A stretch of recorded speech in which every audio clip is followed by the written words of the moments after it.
تبیین جهان قسمت 35 چهارمین قاعده تکامل تطبیق یا وحدت قاعده اساسی تکامل وحدت یا یگانگی مفهوم یگانگی یا توحید یگانگی در ابعاد اجتماعی تفاوت یگانگی و وحدت آگاهانه تکاملی با وحدت صوری و ناآگاهانه اولیه مفهوم توحیدی اید جامعه بی طبقه توحیدی توحید بی محتوا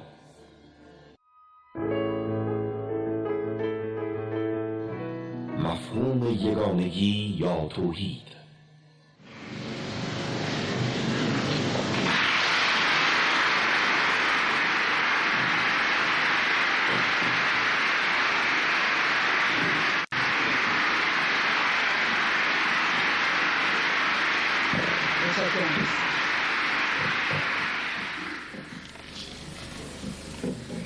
بسم الله الرحمن الرحیم.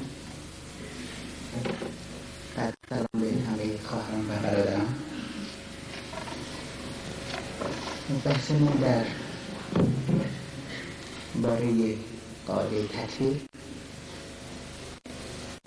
یعنی همون قاعده گرایش اساسی تکاملی هنوز تمام نشده و یکی از مهمترین فرازهای اون هنوز باقی است که امروز ادامه می‌دهیم و اون معنای بسیار جامع‌تر، ژرف‌تر و ایدئولوژیک‌تر تفریق تحت عنوان یگانگی یا توحید هست. ببینیم مفهوم یگانگی یا توحید چیه؟ در تشریح معنای تطبیق ضمن مثال‌های مختلف دیدیم که تطبیق به معنای برقرار کردن روابط هرچه گسترده‌تر، ژرف‌تر، استوارتر و محکمتر بود با جهان پیرامون، یعنی وحدت و یگانگی با اون که سلطه روزافزون موجود رو بر محیط و جهان پیرامون خودش تضمین می‌کنه. به عبارت دیگه مبین حل تضاد بین موجود و جهان پیرامون و حصول وحدت و یگانگی بین اونهاست. پس میتونیم بگیم که در حقیقت داستان تکامل داستان سیریست مستمر و طولانی از جدایی و بیگانگی به جانب یگانگی و توحید. به همین ترتیب بود که دیدیم مثلا موجودات خونگرم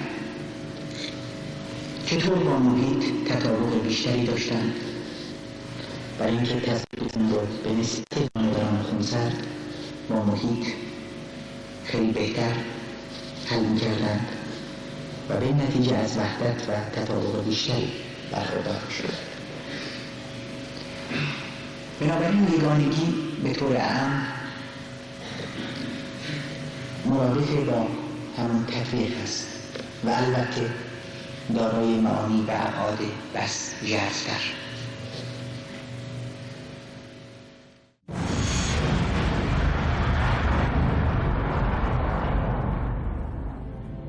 هستی از آن لحظه که نام آغاز میتوان بر آن نهاد، آن انفجار نخستین که در آن ماده زمان و مکان معنا پیدا کرد، تا همین لحظه و آخرین حرکت عقربه ثانی شمار تکامل پیوسته در نبرد و ستیز تضاد هاست.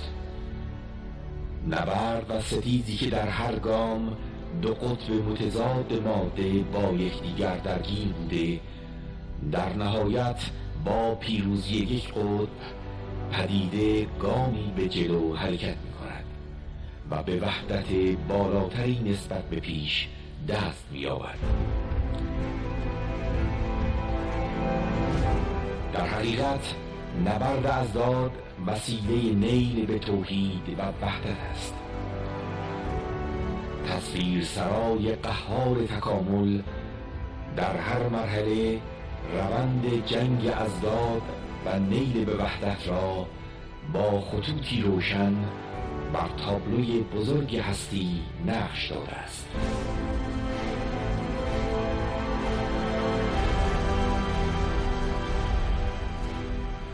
روند جنگ اضداد و افزایش یگانگی در نخستین مرحله تکامل، فاز تکامل معدنی، راه به خلق عناصر سنگی می‌برد. هوبرریف دانشمند فیزیک و اخترشناسی میگوید در تکامل معدنی با ترکیب عناصر ساختار شکل میگیرد و این ساختار دارای صفاتی می شود که هیچ کدام از عناصر تشکیل دهنده آن به تنهایی آن را ندارند. کوارک ها از گرد آمدن پروتون و نوترون تشکیل می شوند و در مرحله بعد اتم را به وجود می آورند. اتم ها خود مولکول ساده را می سازند و از ترکیب چند مولکول ساده مولکول مرکب ساخته می شود. این هرم الفبای طبیعت است.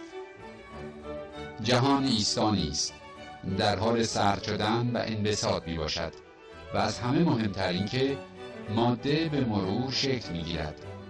یعنی ذره های بسیار ریز دوران اولیه تشکیل ساختارهای کاملتر را دادند و ما از ساده به پیچیده می رسیم و از تأثیر اندک به تأثیر بیشتر. داستان جهان در حقیقت داستان ماده است که هر دم بیشتر و بیشتر سامان می‌یابد.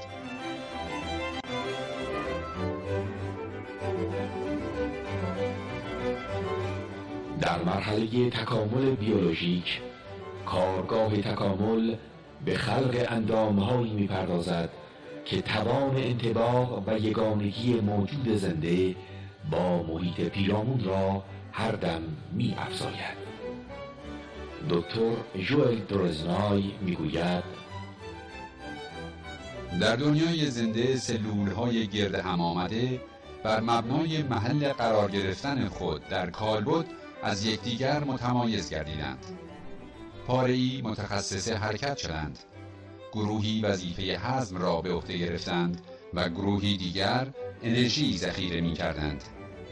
نرم نرمک و به دنبال تداوم تولید هر نسل ویژگی‌های گروه‌ها را به نسل بعدی منتقل کرد.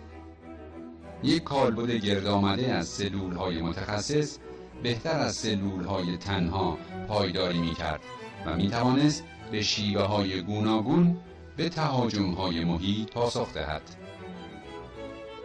بسیار ریزه‌ها، اتم‌ها، مولکول‌های بزرگ و سلول‌ها به اولین پیکره‌های پرسلولی انجامید. اکوسیستم شکل گرفت و سرانجام انسان که راوی زندگی خود گشت پدید آمد. بله، تکامل بدون تردید همچنان ادامه خواهد یافت.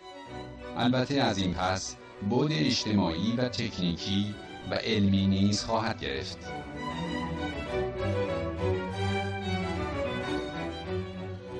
ایو کوپان، انسانشناس و استاد کالج فرانسه، قدرت یگانگی انسان را نشان می‌دهد که می‌تواند گزینه‌هایی را برگزیند که مسیر یگانگی و انطباق را باز هم بیشتر بگشایند. اکنون این انسان است که بر مبنای گزینش خود پاره‌ای گونه‌ها را حذف می‌کند و پاره‌ای دیگر را تکثیر. و تفاوت بزرگ این کار با تکامل بیولوژیک در این است که انسان می‌تواند هر گونه‌ای را که پسندید به طور مجرد بسازد.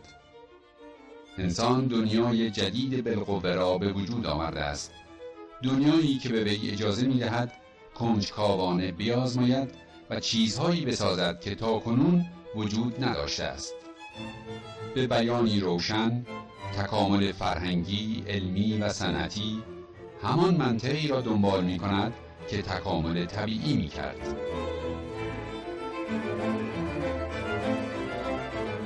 آنگاه که تکامل گام بر مرحله تکامل اجتماعی می‌گذارد، اصل تطبیق و یگانگی با شتابی بیش از پیش نمایان می‌شود. ماو تصدون رهبر انقلاب چین می‌گوید: دگرگونی‌های اجتماعی به طور عمده در اثر تکامل تضادهای درونی جامعه، یعنی در اثر تکامل تضاد بین نیروهای مولده و مناسبات تولیدی، تضاد میان طبقات و تضاد میان نو و کهنه رخ می‌دهد. تکامل این تضادهاست که جامعه را به پیش می‌راند و سرانجام منجر به نشستن جامعه نوین بر جای جامعه کهن می‌گردد. این گونه روشن می‌شود که تمامی حرکت هستی طی 13 میلیارد و 700 میلیون سال همراه با نوای شورانگیز تطبیق و یگانگی بوده و با این منطق گام‌ها، جهش‌ها و دگرگونی‌ها را پدید آورده است. نوایی که از ابتدایی ترین لحظات آغاز هستی ترنم یافته تا تکامل اجتماعی و نبرد سخت ازداد در این فاز امتداد و پیوستگی دارد. تحقیق علمی به تنهایی ما را به تحلیل کامل قابلیت انطباق بر تمامی اشکال بی انتهای خود که حیات را در روی کره زمین شامل است هدایت می کند. آیا حرکت گیاهان به سوی نور و جستجوی حقیقت از راه آنالیز ریاضی پدیده‌های اساساً از یک نوع هستند؟ آیا آنها آخرین زنجیر بی پایان انطباق که در دنیای زنده صورت می‌گیرد نیستند؟ هنگامی که می‌توانیم انطباق را در ابتدایی ترین اشکال آن بر اساس حقایق عینی مطالعه کنیم، آیا دلایلی وجود دارد که این روش را هنگام مطالعه انطباقی در رده‌های عالی‌تر تغییر دهیم؟ این مطالعه در سطوح مختلف اندکی شروع شده و بدون برخورد با موانع پیش رفته است.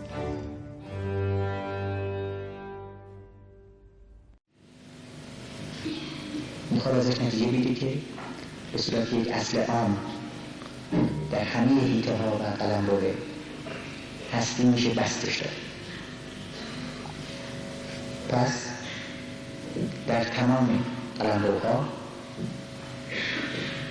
که اندکی شما مطالعه کردیم می‌بینید که بدون مانع، یعنی با جواب مثبت، اصل تطبیق و یگانگی پیش میره و مسائل رو حل می‌کنه.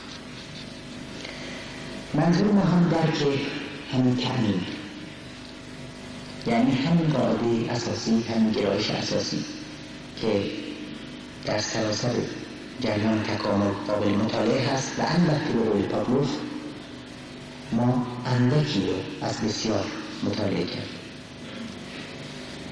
به اصطلاح از 7 شهر عشق تکاملی ما هنوز همه یک کوچه رو بیشتر ننوردیدیم. چی میخوایم بگیم؟ میخوایم بگیم که سراسر هستی در حقیقت ترنم و سرود توحید هست، یعنی یک سمفونی شکوهمند و فوق‌العاده عظیم که به رغم همه نغمه هایی که ابتدا به نظر ما ناسازگار میرسند در مجموع و در تمامیتش بسیار هم سازگار و منطبق هست. بنابراین در یک کلام سخن از تکامل سخن از چیزی جز یگانگی و وحدت نیست در تمام سطوح.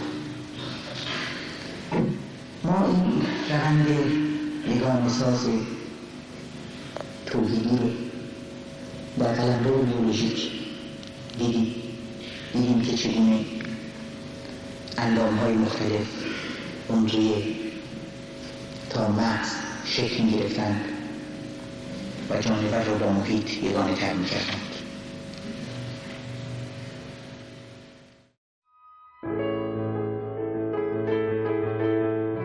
یگانگی در ابعاد اجتماعی. بعد هم در قلمرو اجتماعی دیدیم که چطور سمت حرکت جوامع به سمت تطابق و یگانگی هرچه بیشتری هست. به عبارت دیگه دیدیم که کمال اجتماعی در گرو حل تضادهای اجتماعی و رسیدن به وحدت و توحید اجتماعی است. منظور این است که هر چقدر تضادهای اجتماعی که دقیقاً یعنی تضادهای طبقاتی در کانونش قرار دارند بیشتر حل بشند، انضباط و یگانگی زیادتری حاصل خواهد شد. بنابراین سمت تکامل، سمت یگانگی هرچه بیشتر و نهایتاً توحید مطلق، انهاء هر گونه دوئیت، دوگانگی، تضاد و اختلاف. معنای اجتماعی این حقیقت یعنی نفی نابرابری‌ها، تبعیض، انواع و اقسام ستم‌ها و بهره‌کشی، استثمار که اساس طبقات هست. پس اینجا روشن میشه که چطور ما مفهوم توحید رو از متن جهان خارج از ذهن خودمون بیرون کشیدیم و این دیگه نه یک تصور، نه یک تصور محض ذهنی، بلکه واقعیتی است ناب، رئالیک و ریشه‌دار در متن هستی.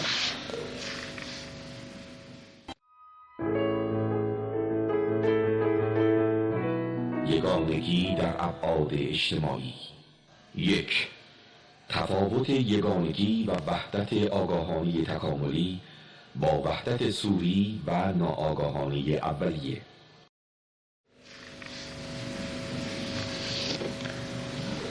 موقعی که صحبت از وحدت میکنیم، صحبت از یگانگی میکنیم، از اونجایی که در گذشته مفهوم پیچیدگی رو بحث کردیم، علی‌القاعده نمیبایست با وحدت‌های صوری ساده اولیه، وحدت ما قبل تضاد، اشتباه بشه. با این همه میخوایم تأکید بکنیم که یگانگی و وحدت تکاملی با وحدت صوری و ساده اولیه چه تفاوتی داره؟ تفاوت اساساً در آگاهانه بودن اون یکیست که منظور بحث ماست. و اینکه گفتیم وحدت محصول حل تضاده. در دنیای ما، دنیای محسوس و ملموس، تا تضادی حل نشه به وحدت نخواهیم رسید. ما قبل این یک یگانگی صوری، ساده، سطحی و اولیه داریم، ولی این وحدت مورد نظر ما نیست. مثل دو نفر که تازه با هم دوست شدن، ظاهراً خیلی هم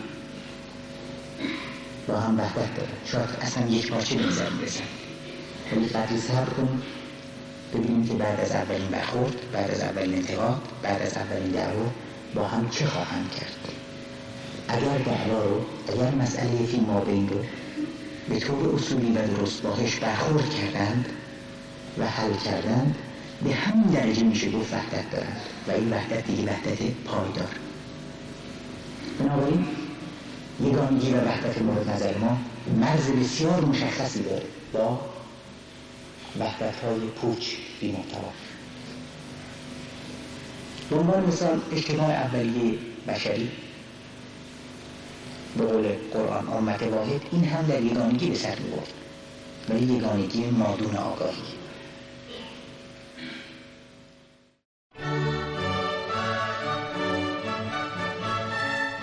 اگر در بعد زمان به گذشته سفر کنیم، آنگاه که به محدوده 10,000 سال پیش میرسیم، در نخستین فاز تکامل اجتماعی انسان را خواهیم یافت. جامعه اشتراکی نخستین، آنگاه که فناوری و پیشرفت حتی جرقه‌ای کمسو از پیشرفت را نیز تجربه نکرده بود، زمانی که انسانها تنها با تکیه بر نیروی جسمی و به طور دست جمعی می توانستند غذایی محدود تهیه کنند، غذایی که به سختی می توانست نیاز یک روز آنها را برآورده سازد. در چنین شرایطی سخن از اضافه تولید حتی در افسانه ها نیز یافت نمی شد.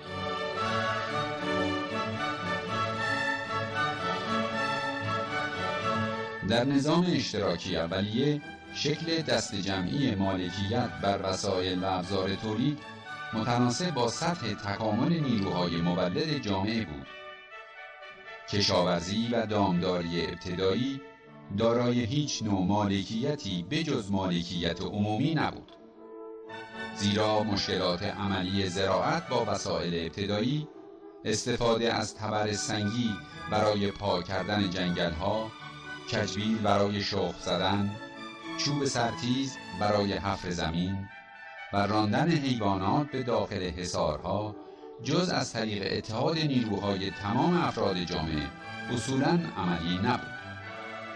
کار دست جمعی مالکیت عمومی بر وسایل اساسی تولید مانند زمین، شکارگاه و مخفیگاه ها را ایجاب می کرد.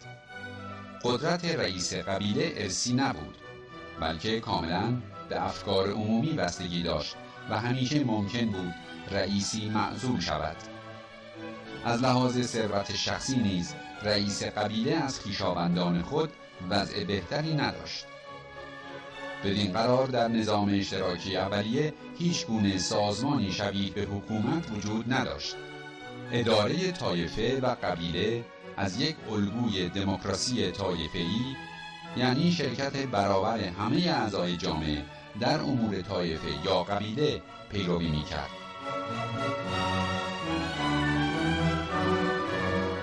این گونه در نظام اشتراکی نخستین امتیازی برای فرد یا قشری ویژه وجود نداشت و همه برابر بودند.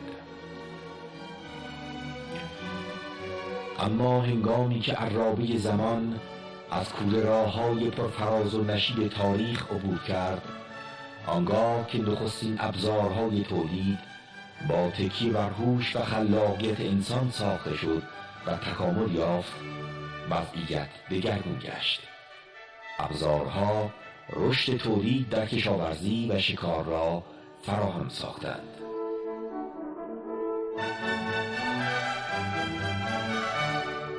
انسان در حین تکاپوی همیشگی خود برای یافتن مواد خام جهت ساختن ابزارهایش به مس طبیعی برخورد.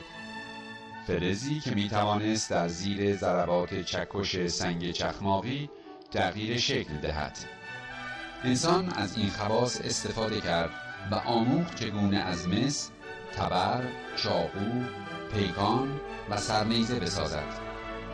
فلز و مواد جدید دیگر برای ساختن ابزار برای اولین بار در هزاره ششم پیش از میلاد در نواحی مختلف آسیا، آفریقا و اروپا مورد استفاده قرار گرفت. اکنون تکامل نیروهای مولد و رشد بازدهی کار جامعه اشتراکی به سطحی رسیده بود که انسان ناگزیر نبود برای تولید نیازمندی‌های اولیه خود در گروه‌های بزرگ کار کند. به همین علت تغییری در اصول توزیع رخ داد. اکنون آنکه بیشتر تولید می‌کرد، بیشتر دریافت می‌نمود. هر خانواده قطعه زمین شخصی را شخم می‌زد و صاحب خانه خود بود. در قبایل گله‌دار خانواده‌ها به تدریج صاحب گله‌ها می‌شدند و مقدار تولید هر خانواده نیز تفاوت می‌کرد. فرآورده‌های آنها دیگر مثل گذشته به جامعه تعلق نمی‌گرفت تا به طور برابر بین افراد جامعه توزیع شود. با پیدایی مالکیت خصوصی، دارایی هر خانواده از یک نسل به نسل دیگر انتقال می‌یافت و در نتیجه اختلاف ثروت باز هم بیشتری بین اعضای جامعه اشتراکی که قبلاً با هم برابر بودند ایجاد می‌شد. این گونه نطفه پیدایی طبقات بسته شد.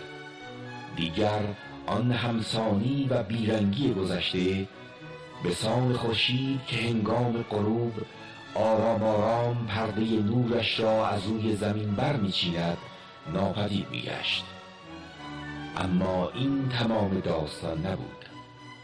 با این دگرگونی پدیده‌ای دیگر نمایان می‌شد: استثمار انسان از انسان.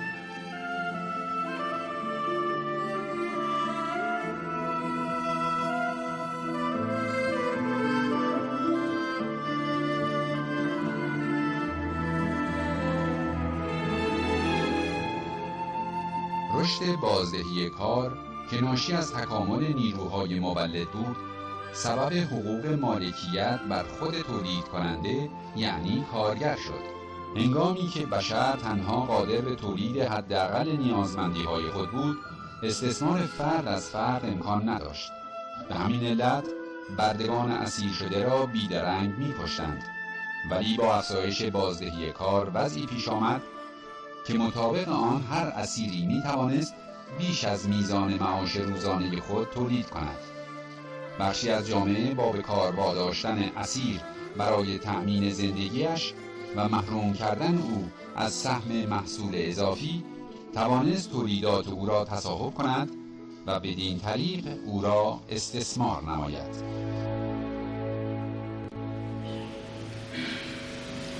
صبر می‌کنیم تا آگاهی و از طریق اون رشد ابزارها، پیشرفت تکنولوژی، تقسیم جامعه به طبقات رخ بده، بعد مبارزه صورت بگیره و بعد وقتی به دست میاد دیگه پایداره، به دلیل اینکه آگاه است. در آیه 13 سوره حجرات می‌بینید جایی که صحبت از این می‌کنه که خدا شما رو تقسیم کرد به شعوب و قبایل و امثال هم، بعد نتیجهش این است که لتعارفوا، تا بشناسید. یعنی در داخل همین تقسیم بندی ها اختلافات، تضادها هست که اصلا حرکت، شناخت و مبارزه صورت میگیره. بنابراین وقتی از حصول یگانگی صحبت میکنیم، برای ما نه بازگشتی به گذشته، بلکه یک صعود و دقیقاً یک اطلاعست. چرا؟ برای اینکه پیچیدگی این فاز از وحدت با پیچیدگی اون فازهای نخستین و اولیه غیر قابل مقایسه است.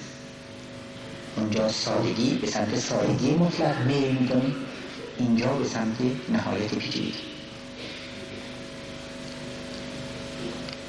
مثل خود آدم نخستین در اون بهشت‌های اولی در وحدت به سر می‌برد، آدم با زنش و هر دو با محیط. بعد از برخورد با یک تضاد و آگاه شدن نسبت به اینکه عریان هستند و اینجا اول قضایی است. اولین تابش‌های بارز شده آزادی است و تازه شروع قضایای بعد. بنابراین اگرچه این وحدت اولیه، وحدت ساده با وحدت و یگانگی تکاملی مورد نظر ما به طور صوری میتونن شبیه باشن، اما در محتوا هرگز با هم شبیه نیستند. اصولاً در اسلام این واژه‌ها واژه‌های پوچی نیستند. در معرض عینیت محض تراویدند و بیرون آمدند.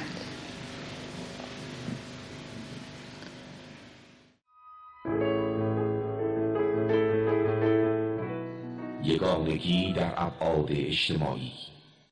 2. مفهوم توحیدی عید.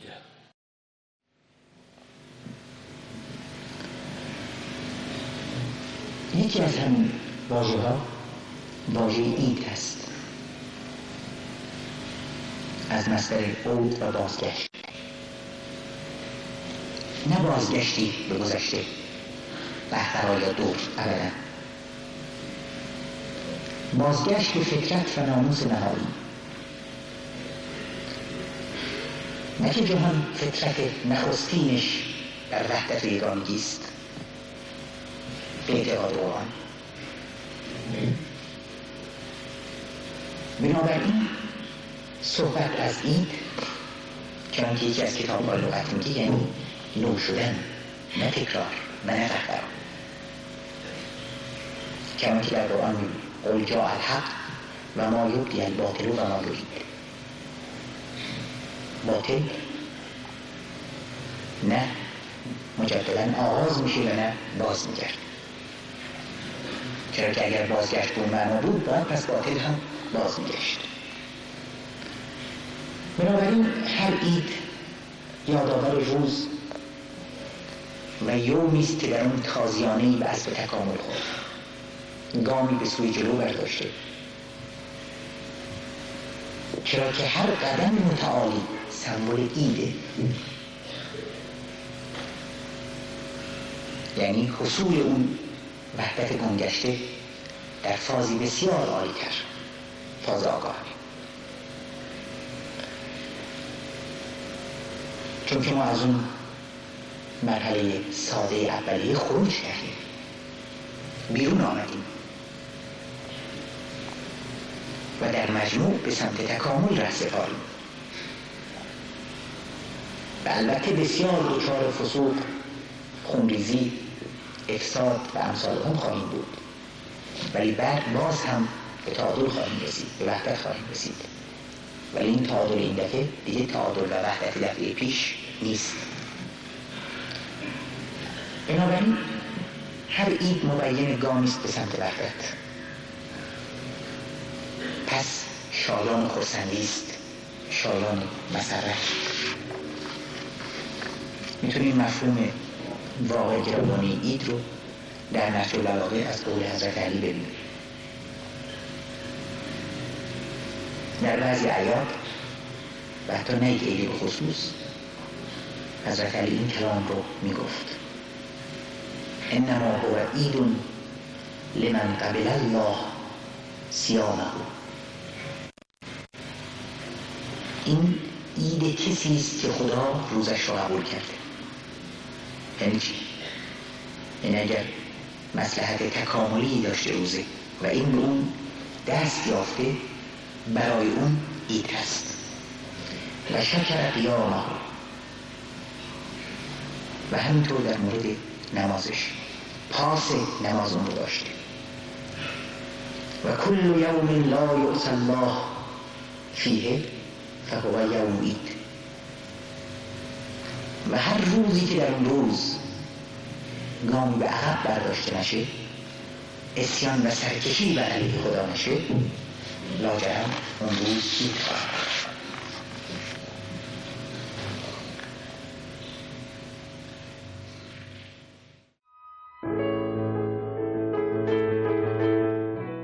یگانگی در ابعاد اجتماعی.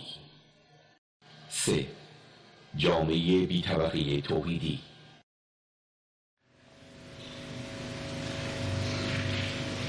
حالا اجازه بدیم که از یک عید بسیار بزرگ صحبت بکنیم در رابطه با همین نهایت تکامل اجتماعی و اون همون اجتماع یا جامعه بی طبقه توحیدی است. توحید اجتماعی جامعه توحیدی رو بایستی ارمغان بیاره. جامعه توحیدی جامعه است الزاماً که تضادهای طبقاتیش حل شده، پس بی طبقات.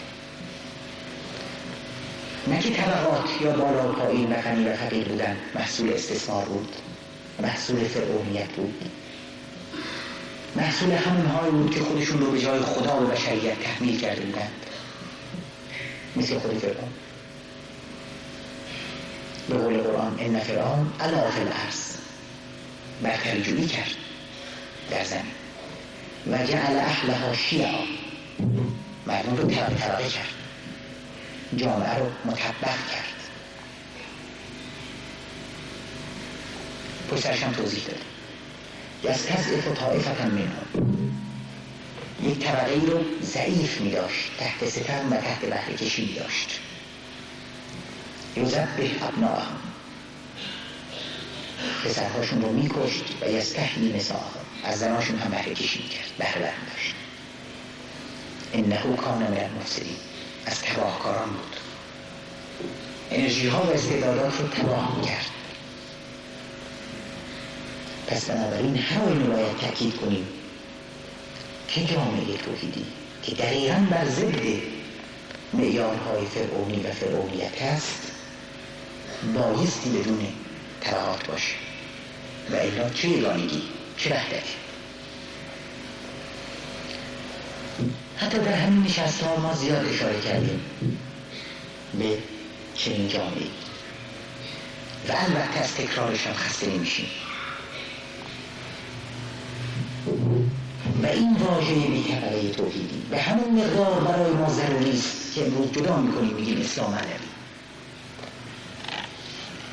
بالله در یک طیف گسترده و تعمیم یافته کلمات اون معنی رو امروز ندارند که 1400 سال پیش در زمان خود پیغمبر یا در زمان حضرت علی داشتند. برای اینکه مگر اسلام از ابتدا مذهب بهره ها نبود، بلوشنبیان کیا بودن؟ مگر مذهب مستضعفین نبود؟ مگر مذهب اراذل نبود؟ اراذل نه به معنای مصطلح در فارسی، منظور طبقات فرومایه، طبقات توحید است. مگر همین ها نبودن که دور بر پیغمبر بودن؟ توی همون ادامه سوره قصص که یک آیه شرم خوندم به روشنی بیان شده.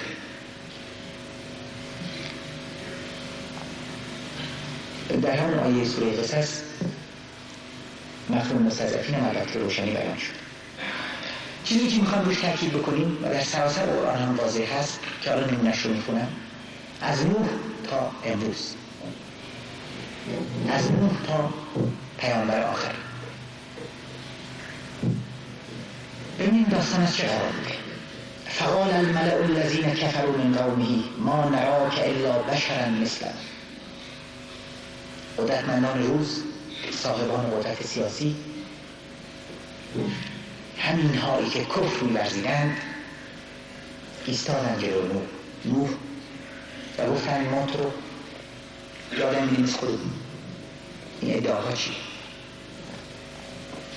و ما نراک اتبعک الا الذین هم اراذلنا بادی الرأی. و ما غیر از این نمی‌بینیم که در صفوف نخستین تو، این نسلت تو، اراذل هستند، فرومایه ها هستند، توحیدست ها هستند، جز این نمی‌بینیم. و ما نرا لکم علینا من فضل. اینا که برتری ندارن بر ما، البته برتری از در ما صرفاً برتری های مادی است. بل به این دلایل به طرف جبهه زیر ستم هاست، امتیاز مادی هم بر ما دارن، به یک طرف ما به این دلایل بل نظنکم کاذبین. بنابراین گمان ما این نظرمون این است که تو دروغگو هستی.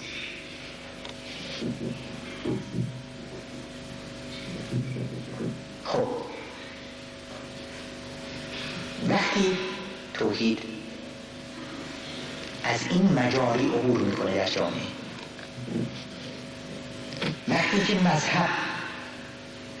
مذهب اونهاست، چطور میشه محمد رضا و امثال هم خودشون رو با این دین تطبیق میدن؟ تطبیق که چرس کنن؟ درویانه و سالوس دم از اون میزنند.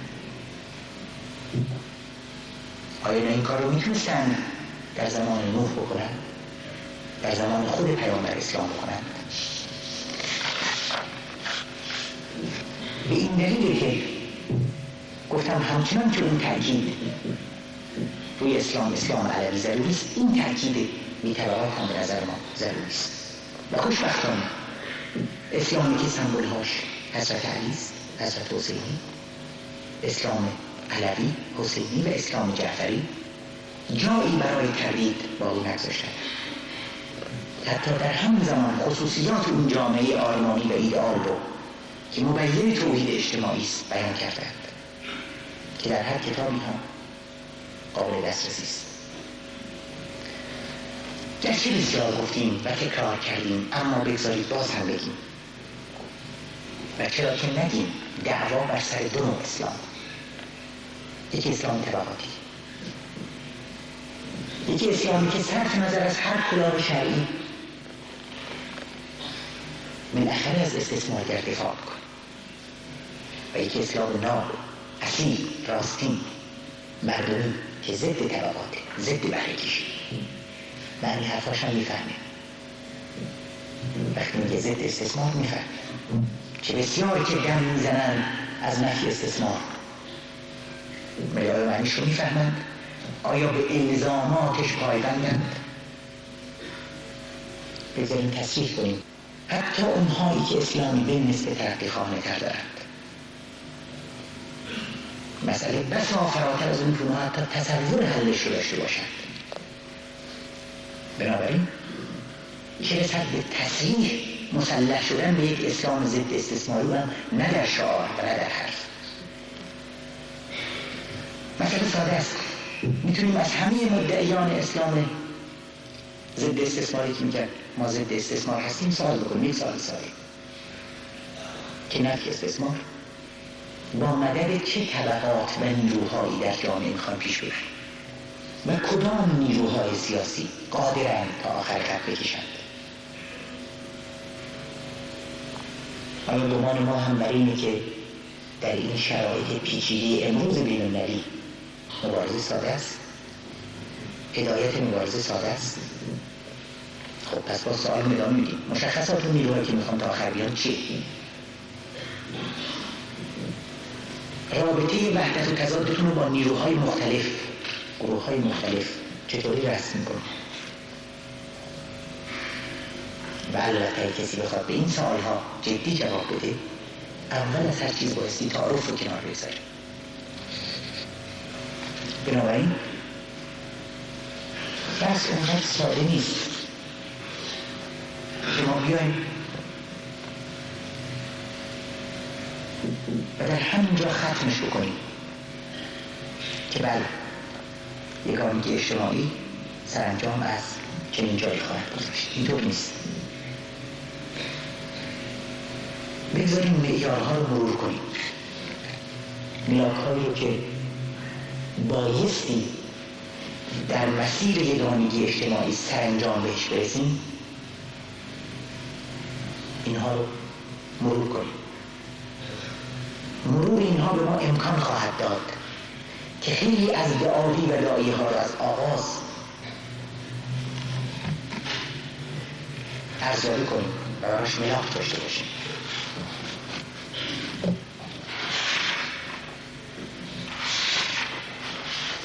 منظورم بیان چند تا از اصلی‌ترین خصوصیات اون جامعه آرمانی است که از صدر اسلام وعده داده شده، همون که با امام قائم نام خورده.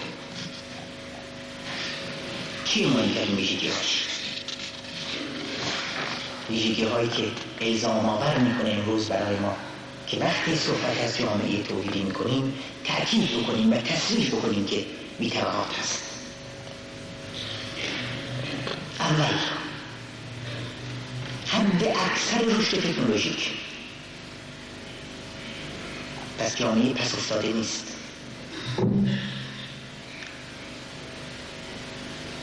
بسیار روایات و احادیث هست که بحث میکنند بایستی جامعه‌ای باشه که در اون هیچ نقطه از زمین ناخرم و غیر آبادان باقی نمونده باشه. یا در نهج البلاغه خطبه 138 صحبت میکنه حضرت علی از حاکمی ناشناخته که سرانجام میاد، حاکمیتش با شیوه های غیر از حکام و سلاطین و پادشاهان معمول تأمین شده. یعنی مظهر قهر یک طبقه روی طبقات دیگر نیست، و زمین همه پاره‌های جگرش رو و همه ثروت‌ها و دارایی‌هاش رو برای او بیرون میاره و تقدیم میکنه. یعنی پس رکن تکنولوژیک و فنی این جامعه که امکان میده به رفع نیازهای همه جوامع بشری بسیار پیشرفته است. باز به قول حضرت علی، زمین کلیه کلیدها و رموز خودش رو به او تسلیم میکنه. قوانین طبیعت، قوانین سلطه بر طبیعت. توانایی تولید اونقدر زیاد میشه که کفاف نیاز همگان رو میده و این جامعه نعمت و فراوان است. پس تا اینجا تأکید روی عنصر علمی و تکنولوژیک پیشرفت. دوم، هر گونه ظلم، ستم و بهره کشی در اونجا ریشه کن شده. پس طبعا مسئله صداقت نیست. سوم، تفکر پولی، به قول امروز ما اقتصاد کالایی، نیست، ریشه کن شده.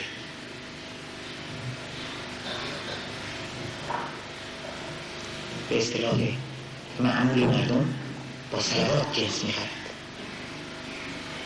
پس دیگه رابطه کالایی و اقتصاد پولی نیست. تا پول هست یعنی استثماری هست.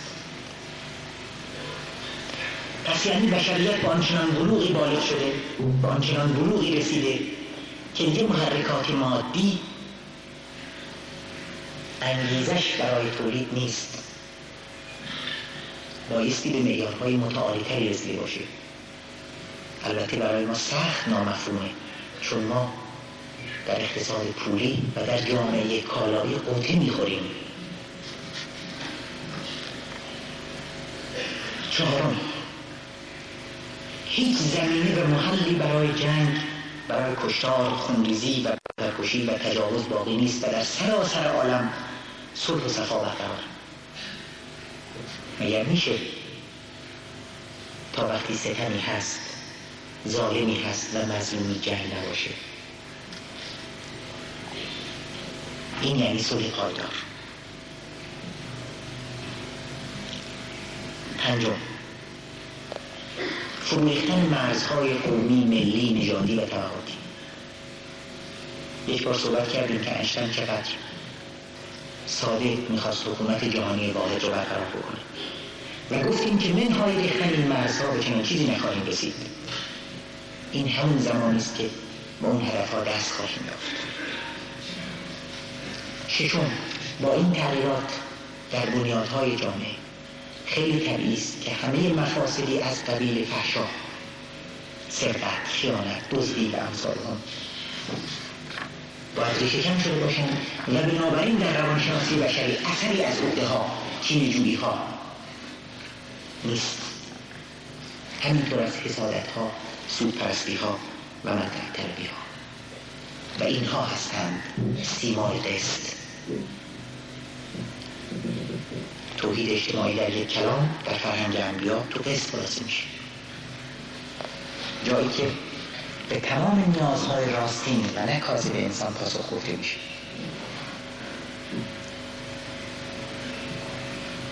بله، قسط. بنابراین در مقابل انبوه تعابیری که میتونن ما رو گیج بکنند و از واقعیت توحید اجتماعی پرتمون بکنند، این تأکید برای ما ضروری است. و اینجاست که به معیارهای جدیدی در رابطه با توحید اجتماعی رسیم.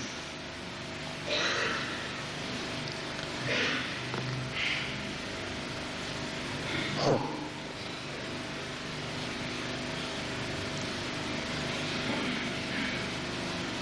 بحثمون از یگانگی و توحید بود که تعقیبش میکردیم از قلمرو بیولوژیک تا قلمرو اجتماعی و میرسوندیمش به قله آرمان اجتماعی.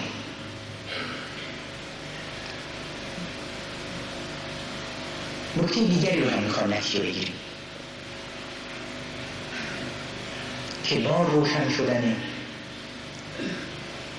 مفهوم یگانگی، مفهوم واقعی یگانگی، بسیاری مسائل دیگه برای ما حل خواهد شد. یعنی تحت شعاع این حقیقت خیلی زیاد مسائل دیگری حل میشن. توحید فردی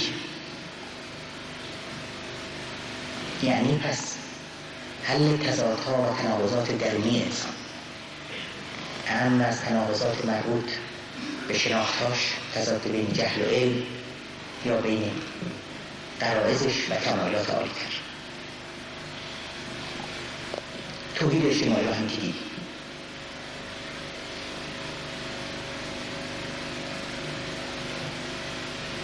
این نتیجه‌گیری ها به ما کمک میکنند تا توحید رو، تا یگانگی رو به مثابه معیاری تلقی بکنیم که در تمامی راه تکامل و در همه قلمروها محکی است برای حل مسائل. مگر نیست که این شعار تمام انبیا بود؟ مگر نیست که اینها از ابتدا تا انتها همشون این رو فریاد می زدن، صحبت از توحید می گفتند؟ و این طوره که با شعار توحید حق از باطل، نیکی از بدی قابل تمیز میشه. یادتون هست در آغاز بحثمون دنبال مفهوم نیک و بد، خیر و شر، حق و باطل بودیم. پس این اون آفتاب حقیقت گونه که انبیا اعلام میکنند. اگر این نبود چه ملاک و میزانی برای تشخیص داشتیم؟ به قول مولوی، مؤمن و کافر، مسلمان و جهود، پیش از ایشان جمله یکسان می‌نمود. پیش از ایشان ما همه یکسان بودیم. میتونستیم چیز رو تمیز بدیم و فرق بگذاریم. پیش از ایشان ما همه یکسان بودیم، کس ندانستی که ما نیک و بدیم. تا برآمد آفتاب انبیا، گفت ای غش تو برو صافی بیا. پس انبیا تماما تطبیق پذیری، یگانگی و وحدت با مشی آفرینش و تبعیت و تسلیم نسبت اون رو به مثابه یک سنت تغییر ناپذیر تبلیغ می‌کردند و تنها اون رو آیین رستگاری و فلاح می‌شمردند. و درست به همین دلیل هم در صف مقدم مبارزات خلق‌ها قرار داشتند. پس دیگه توحید با مفهوم انقلابی، خروشان و طوفانیش بسیار متفاوت‌تر از اینه که با انزوا طلبی و تسلیم تحقیرآمیز با تصوف آنچنانی اشتباه بشه. چرا که می‌دیدیم خود انبیا اون رو چطور پیاده می‌کردند؟ اون رو بر حسب فحوای آفرینش، بر حسب متن وجود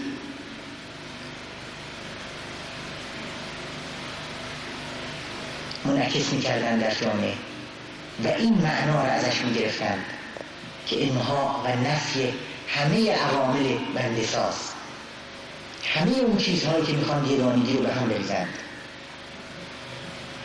به سنت آفرینش پشت بکنند.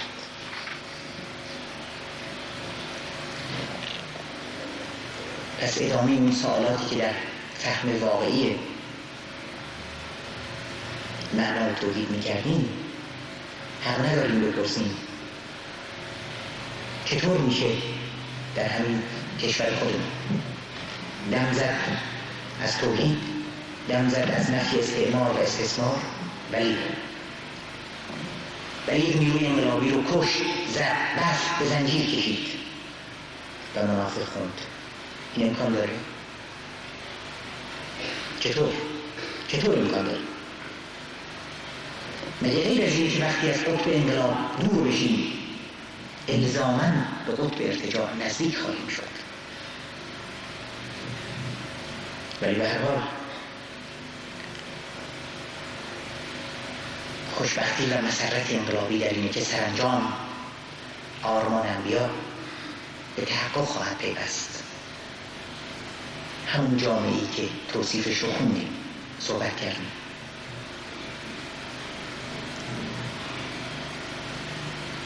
جامعه‌ای که حتی ما فکرش رو نمیتونیم بکنیم، برای که ما در شب تیر و تار استثمار به سر میبریم، در ما قبل تاریخ انسان به سر میبریم. همچنان که در ادوار ما قبل تکامل فکر فاز یا مرحله بعدی رو نمیتونستیم بکنیم، در تصور اون هم نمیتونیم. چه بسا برای امروز ما هم جامعه غیر کالایی قابل بحث و قابل تصور نباشه، برای اینکه ما در جامعه به سر میبریم امروز که هر چیزش روی یک حساب انگیزه سود پرستانه و منطق طلب است. در خیلی از موارد حتی سلام کردن، حتی لبخند زدن،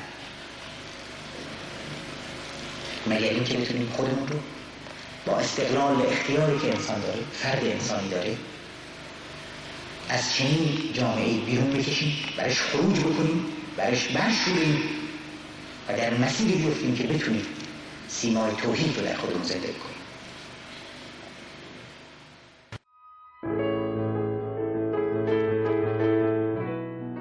یگانگی در ابعاد اجتماعی.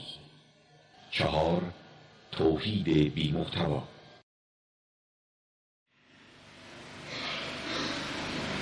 پس همینجا بایستی مرزهم رو جدا کنیم. بازم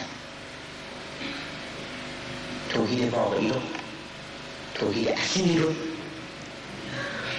که سرود تکامله، اساسی ترین نغمه هستی است، از یک توحید بی محتوا باز بشناسیم. در 6 بند هر چی بخواهیم دم از اسلام زدن به اسلام کردن، ولی در محتوا چطور؟ به قول قرآن الذین هم یراؤون، اونهایی که ریا می‌ورزند، دوگانه اند. ریا هم فقط آگاهانه نیست، ریا اساساً خبر میده از یک دوگانگی بین شکل محتوا، بین زبان و قلب. در عام‌ترین صورت هیچ لزومی نداره که ریا آگاهانه باشه،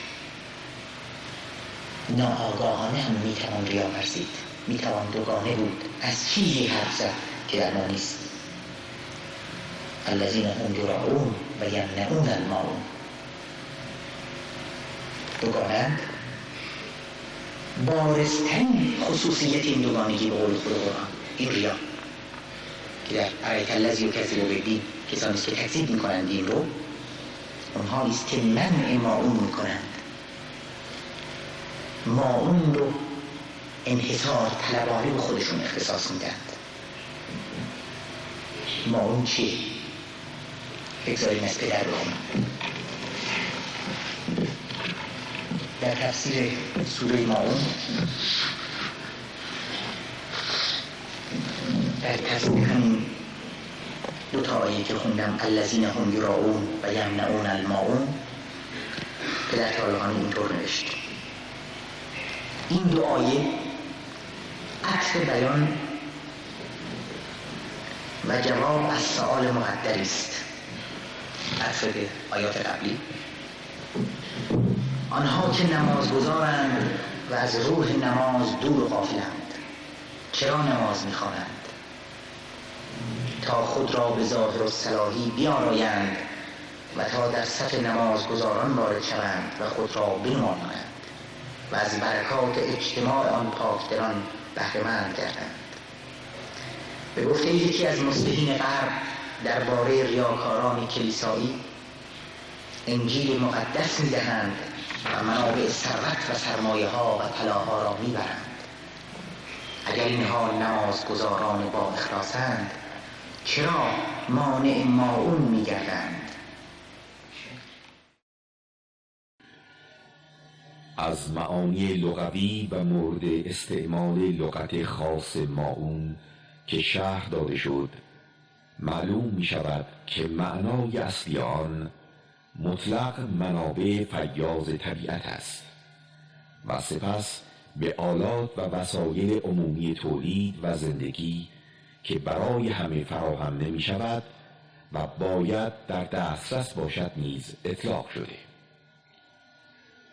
آنچه مفسرین درباره لغت ماعون احتمال داده اند، دیگ بزرگ، تیشه، دلو، اساس خانه، آب، نمک، بیان مواردی است که در زمانهای گذشته مورد نظر بوده و در دسترس عموم نبوده است و آنچه در بعضی از روایات آمده که مقصود از ماعون زکات یا قرض است.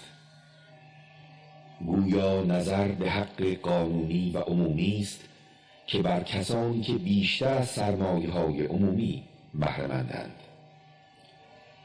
اگر نماز این نمازگزاران دور از ریا و مقرب به خدا باشد، باید بکوشند تا منابع زندگی و وسایل عمومی در آن در دسترس همه واقع شود و باید حقوق مشروع خلق را ادا کنند و باید چشمشان به سوی خدا و دستشان برای دستگیری بینوایان و ستمزدگان باز باشد. اگر چنین بودند و خود را مسئول خلق دانستند، نماز را در معنا و صورت به پا داشتند و اگر نه تنها نمازگزار و ریاکارند. المصلین، نه به پا دارنده نماز. یقیمون، مقیمون، اقام الصلات، که در قرآن در مقام تعریف و تمجید از متقین و مخلصین بیان نمود. آنها که نماز می‌گزارند و اقامه نماز نمی نمایند، چون میدان دیدشان از سود و شهوت و آرزوهای محدود خود بیشتر نمی رود. خدا و دین و نماز و احکام و وابستگی به اینها را وسیله‌ای برای در انحصار درآوردن وسایل و منابع زندگی گرفتند.